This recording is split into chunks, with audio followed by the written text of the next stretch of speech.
오늘 말씀 같이 보겠습니다. 오늘 우리에게 주신 말씀은 마태복음 18장 10절에서 14절까지 말씀입니다. 마태복음 18장 10절에서 14절까지 우리 함께 읽겠습니다. 삼가 이 작은 자 중에 하나라도 업신여기지 말라. 너희에게 말하노니 그들의 천사들이 하늘에 계신 내 아버지의 얼굴을 항상 배움느니라. 너희 생각에는 어떠하냐? 만일 어떤 사람이 양 100마리가 있는데 그 중에 하나가 길을 잃으면 그 99마리를 산에 두고 가서 길 잃은 양을 찾지 않겠느냐? 진실로 너희에게 이르노니 만일 찾으면 길 잃지 아니한 99마리보다 이것을 더 기뻐하리라. 이와 같이 작은 자 중 하나라도 잃지 않은 것이 하늘에 계신 너희 아버지의 뜻이니라. 아멘. 오늘 본문 10절을 보면은 이 작은 자 중 하나라도 업신여기지 말아야 될 이유가 나와 있어요. 그 이유가 무엇이에요? 이 작은 자들을 섬기는 천사들이 하늘에 계신 그 하나님의 얼굴을 항상 배웠기 때문이다라고 말씀하고 있어요. 여러분, 우리가 계속해서 말씀을 나눴던 것 같이 이 작은 자는 단순히 나이가 어린아이를 상징하는 것이 아니라 어린아이 같이 예수님을 믿고 하나님의 아버지의 뜻대로 행함으로 예수님께서 내 형제다 이렇게 부른 자들이라고 말씀하고 있어요.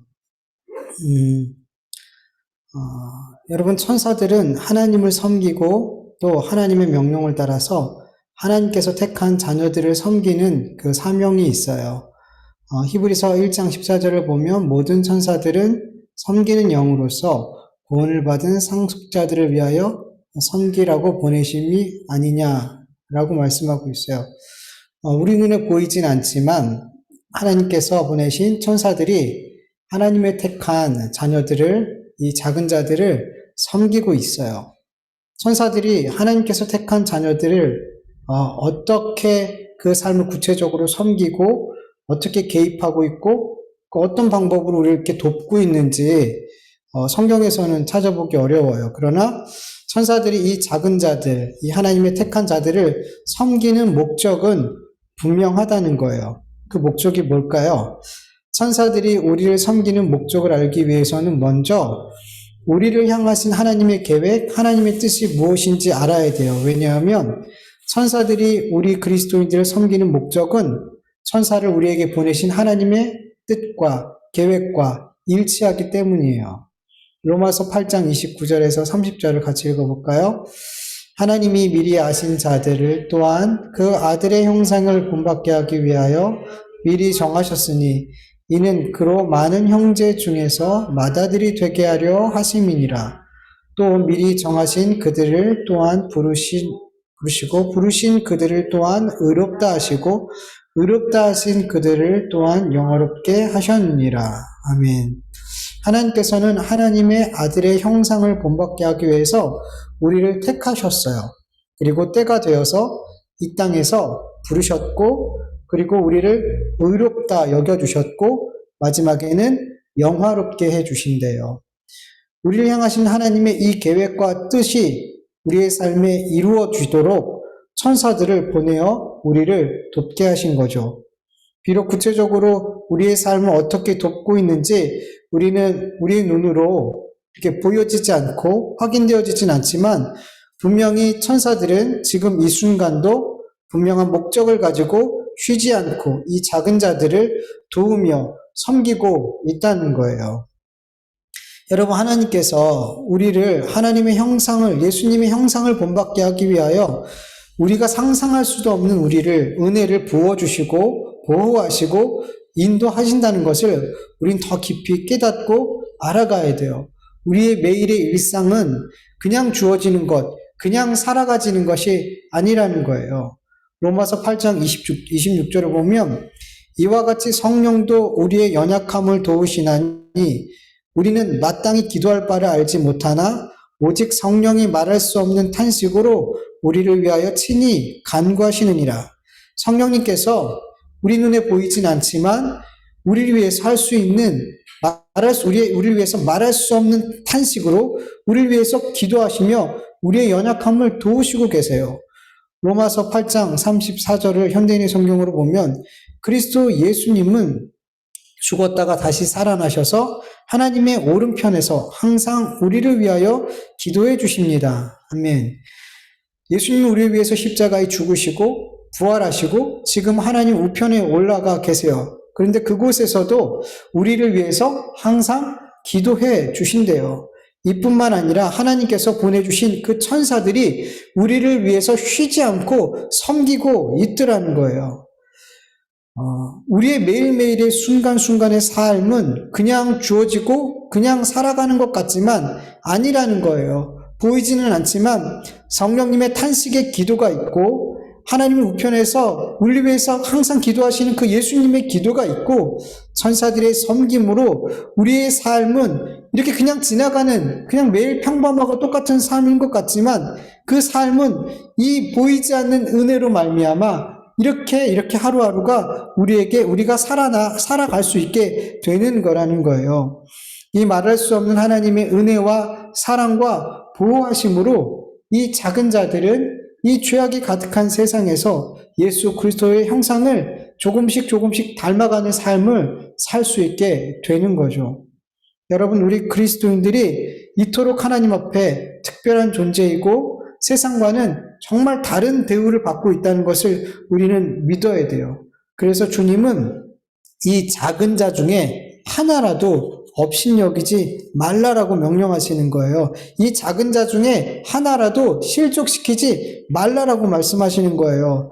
여러분, 내가 하나님 앞에 이렇게 특별한 존재이고 하나님 앞에 특별한 대우를 받고 있는다는 것을 정말 믿고 있다면 나와 함께 예배하는 그 형제들도 지금 나와 동일하게 하나님 앞에 특별한 존재로 여김받고 있고 그들도 특별한 대우를 받고 있단 말이에요. 그것을 우리가 안다면 우리는 우리와 함께 예배하는, 우리와 함께 신앙생활하고 있는 그 다른 작은 자들을 어떻게 대해야 되겠냔 말이에요. 그들을 업신여기고 그들을 발 앞에 덫을 놓을 수 있겠냔 말이에요. 못한다는 거예요.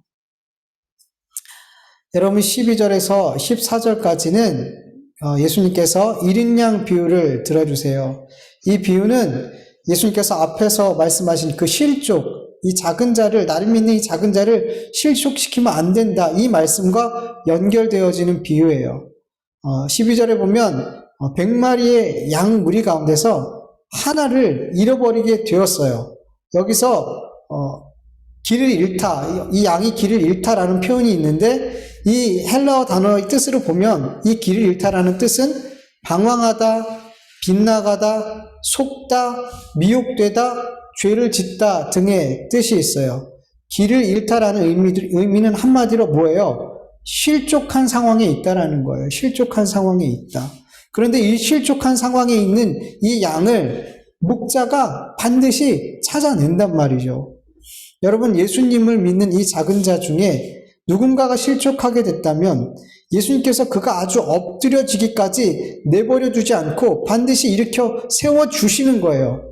그 삶에 실족을 당하지 않을 수는 없겠지만 주님께서 그를 엎드려지도록 그냥 내버려 두지 않고 일으켜 세우시는 거예요. 잠시 잃어버린 바 되어질 수는 있지만 아주 잃어버린 바 되지 않도록 주님이 반드시 찾아내신다는 거예요.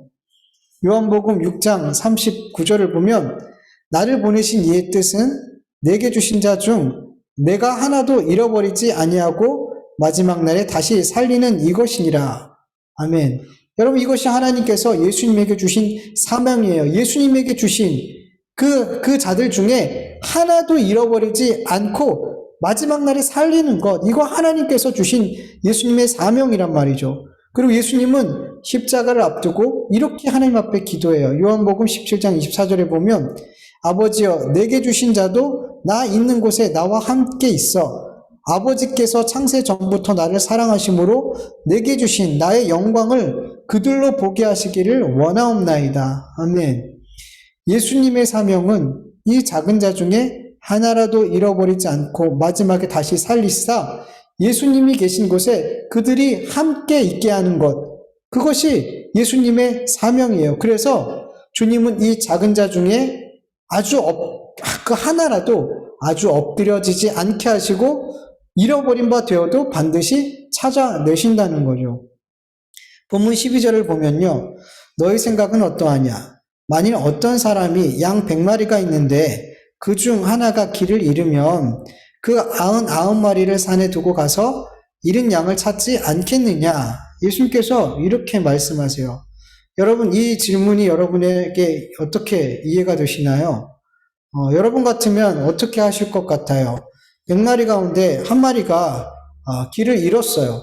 그렇다면 그 한 마리를 찾기 위해서 99마리를 그냥 산에 내버려 두고 그 잃어버린 한 마리를 찾아 나서겠어요? 아니면 그냥 99마리를 그냥 내버려 뒀다가는 이 99마리가 위태로운 상황이 될 수 있으니 그냥 그 잃어버린 한 마리 양을 포기하시겠어요?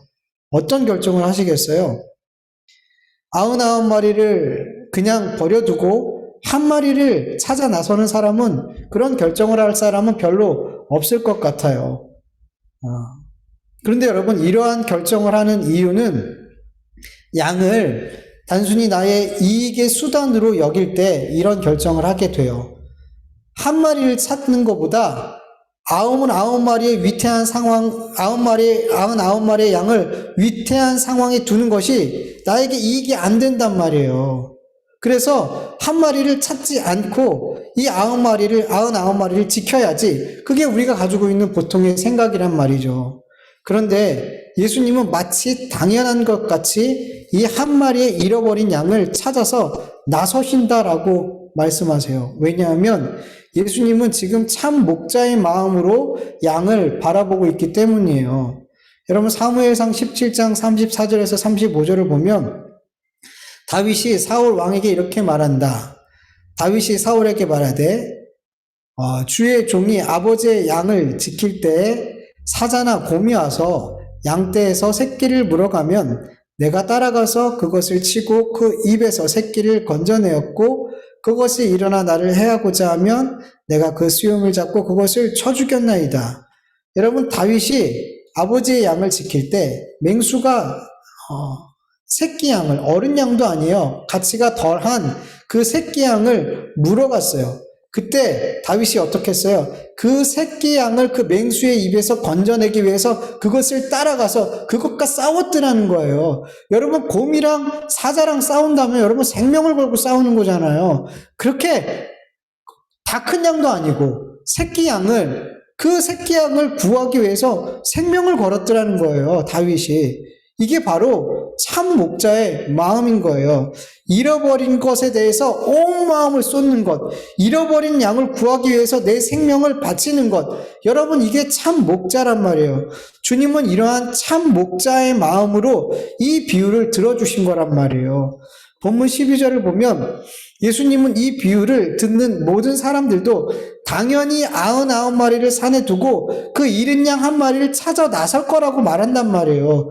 그 비유를 듣고 있는 사람들, 너희도 이렇게 하지 않겠냐? 나뿐만 아니라 너희도 이렇게 할 거잖아. 라고 당연하게 말씀하고 있단 말이에요. 여러분, 참 목자라면 당연히 그렇게 할 것이라고 사람들도 그렇게 생각을 했더라는 거죠. 요한복음 10장 11절 보면 나는 선한 목자라. 선한 목자는 양들을 위하여 자기 목숨을 버리거니와. 여러분, 예수님은 선한 목자, 참 목자, 그리고 전능하신 목자란 말이에요. 그래서 잃어버린 양을, 실족한 양을 반드시 찾아낼 수 있고 그 맹수들의 입에서 그 마귀의 입에서 우리를 구원하실 수 있더라는 거예요. 오늘 본문 13절을 보면, 현대인의 성경을 보면 예수님께서 이렇게 말씀하세요. 내가 너희에게 분명 말하지만 그가 양을 찾으면 길을 잃지 않은 99마리 양보다 그 한 마리 양 때문에 더 기뻐할 것이다. 여러분, 잃어버린 양, 실족한 양을 찾은 그 기쁨이 얼마나 큰지 잃어버리지 아니한 99마리 그 양들보다 이 찾은 한 마리 양으로 인해서 그 목자가 더 기뻐한대요. 네. 여러분 앞에서 하신 말씀도 사실 우리가 상식적으로 이해가 되지 않아요. 목자의 마음으로 보지 않으면 이 비유는 이해가 안 돼요. 근데 이 13절 말씀도 역시 이해가 안 돼요. 99마리보다 어떻게 다시 찾은 한 마리로 인해 더 기뻐할 수 있다, 이렇게 말씀하냔 말이에요. 여러분 이 역시도 목자의 마음이 아니면, 아비의 마음이 아니면 이해가 되지 않는 말씀이에요. 근데 자꾸만 우리는 이거를 나의 이익의 관점에서 자꾸만 바라보니까 아버지의 마음, 주님의 마음, 목자의 마음이 아닌 죄악된 인간의 마음, 어떤 나의 이익의 관점에서 바라보니까 자꾸만 이해가 안 되는 거예요. 이런 말씀을 드릴 때 어떤 분들은 이런 질문을 할 수 있어요. 주님을, 그렇다면 주님을 기쁘시게 하기 위해서 일부러 길을 잃고 실족해야 되지 않아요? 그러면 하나님이 그 한 마리를, 그 찾은 양을 더 기뻐하신다고 하니까 우리가 일부러라도 그렇게 실족해야 되는 것이 아닌가? 이렇게 비꼬면서 질문할 수 있단 말이에요. 근데 여러분 이 말씀 그렇게 이해하면 안 되는 거예요. 여러분 목자의 기쁨의 크기는 바로 목자가 양을 잃어버렸을 때 그 양을 찾고자 했던 어떤 그 간절한 마음의 크기와 동일해요, 여러분.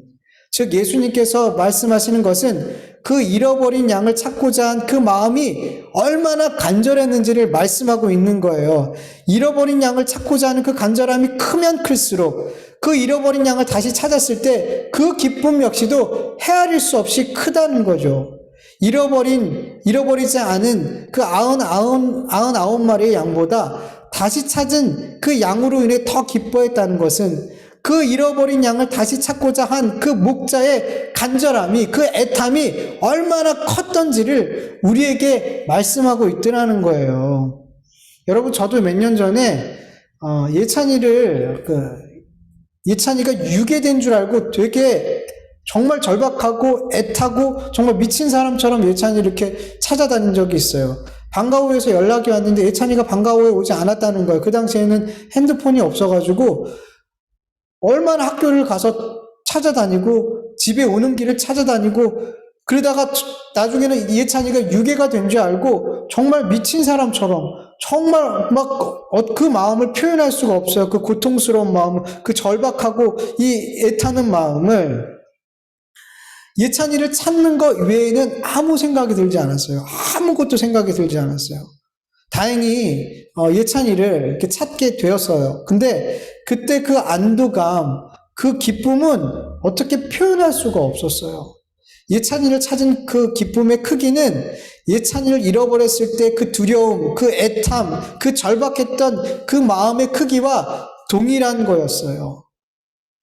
잃어버리지 않은 저희 큰애 예준이보다 다시 찾은 예찬이로 인해서 얼마나 기쁘고 감사했는지 몰라요. 저에게 100명의 자녀가 있다 할지라도 다시 찾은 예찬이로 인해서 그 100명의 아들보다 다시 찾은 예찬이로 인해서 기뻤을 거예요. 저는 이 비유가 무슨 비유인지 너무나 이해가 돼요. 왜 예수님이 이런 말씀을 하는지 너무나 이해가 돼요. 여러분 제가 예찬이를 간절히 찾고자 한 그 마음이 바로 실족당한, 길을 잃은 우리를 찾고자 하는 주님의 마음이에요. 아니, 주님은 제가 예찬이를 찾고자 한 그 마음보다 더 간절하게 우리를 찾으신단 말이에요. 왜냐하면 제가 예찬이를 사랑하는 마음보다 주님께서 우리 한 사람 한 사람을 사랑하는 그 사랑의 마음이 더 비교할 수 없을 만큼 크시기 때문이에요. 주님은 우리가 실족하게 될 때 제가 예찬이를 잃어버렸을 때 그 간절함보다 더 간절한 마음으로 우리를 찾으려 하시고 반드시 찾아내시고 그리고 그 실족한 자리에서 우리를 다시 일으켜 세워주시는 줄 믿으시기를 축원합니다.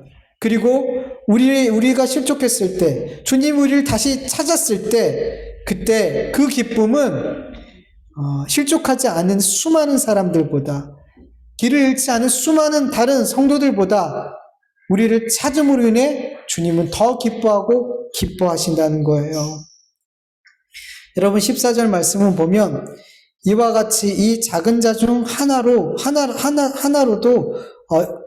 이 작은 자 중에 하나로도 이런 것은 하늘에 계신 너희 아버지의 뜻이 아니니라 라고 말씀하고 계세요. 이 작은 자 중에 하나라도 잃지 않는 것이 하나님의 뜻이래요. 그렇다면 하나님의 뜻은 뭐예요? 하나도 잃지 않는 거잖아요. 하나도 잃지 않는 건 반드시 다 찾는 거라는 거예요. 혹 잃어버리게 돼도, 혹 실족하게 돼도 반드시 하나님께서 그것을 찾으시고 일으켜 세우시는 것, 그것이 하나님의 뜻이에요. 그리고 하나님의 뜻은 반드시 성취가 돼요. 그래서 선한 목자 되신 예수님은 양들을 위해서 생명을 버리면서까지 그 잃어버린, 그 실족한 양들을 찾아내시고 다시 일으켜 세워주셔서 하나님의 뜻을 성취해 내시는 거예요. 그래서 저와 여러분이 지금 이렇게 하나님을 예배할 수 있는 거예요. 예수님께서 우리를 찾아내셨기 때문에, 우리를 그 실족한 자리에서 일으켜 세워주셨기 때문에 이것이 바로 은혜라는 거예요. 여러분, 우리가 신앙생활하면서 분명 길을 잃을 때가 많았어요. 실족하고 미혹되고 빗나가고 방황하고 죄를 지을 때가 우리의 삶에 얼마나 많았어요. 그런데 더 큰 문제는요, 여러분, 길을 잃은 양이 스스로 목자를 찾아갈 수 있냔 말이에요. 못한단 말이에요. 길을 잃어버린 양은 목자가 와서 찾아줘야 되는 거예요. 여러분, 우리가 지금까지 신앙생활하면서 몇 번이나 길을 잃었는지 우리는 셀 수 없어요. 참 많이 길을 잃었어요. 참 많이 실족했고 미혹당했고 빗나갔고 방황했고 많은 죄를 지었어요. 그런데 그때마다 우리의 참 목자 대신, 선한 목자 대신 예수님이 우리를 찾아오셨더라는 거예요. 그리고 우리를 그 실족의 자리에서 일으켜 세워 주셨더라는 거예요. 우리가 잘해서 지금 이 자리에 있는 게 아니란 말이에요.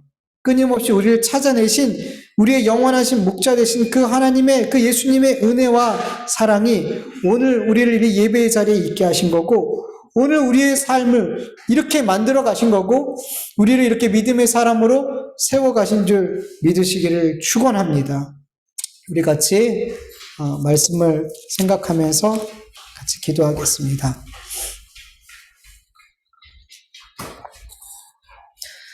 하나님 아버지, 감사합니다.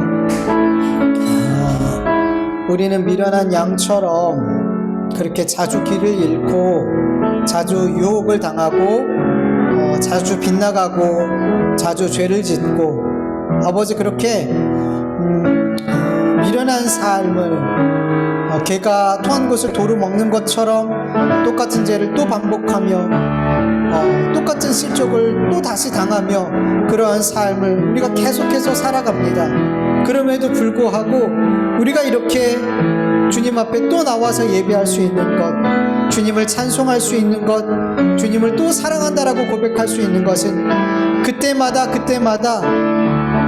잃은 양을 찾듯이 그렇게 간절한 마음으로 우리를 찾으시고 또 찾아내시는 예수 그리스도 참된 목자 되신 그 주님이 나와 함께하고 계시기 때문에, 나의 목자 되시기 때문인 것을 우리가 믿습니다. 하나님,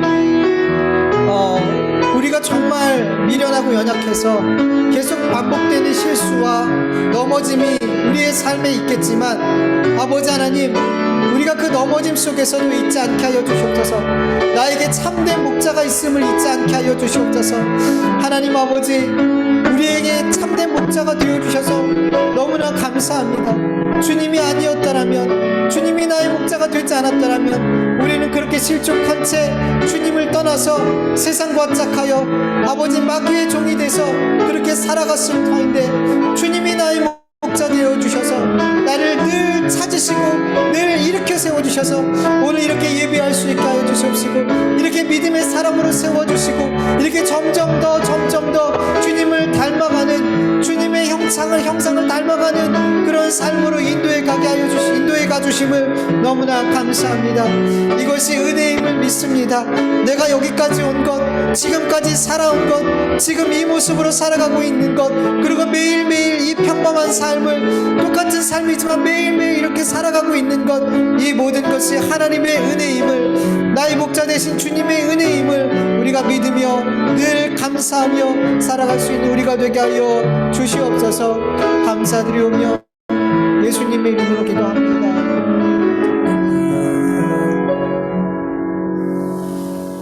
이제는 우리 주 예수 그리스도의 은혜와 하나님 아버지의 다하심이 없는 사랑하심과 성령님의 인도하심과 교통하심과 충만하심과 견인해 주심이 나의 참된 목자 되시고 선한 목자 되신 그 예수 그리스도의 은혜를 힘입어 내가 매일매일 은혜 가운데 살아가고 있음을 고백하며 또 감사하며 사는 우리 하나님의 자녀들 머리 위에, 그 가정 위에, 그 일터 위에 이제로부터 영원토록 함께 할지어다. 아멘.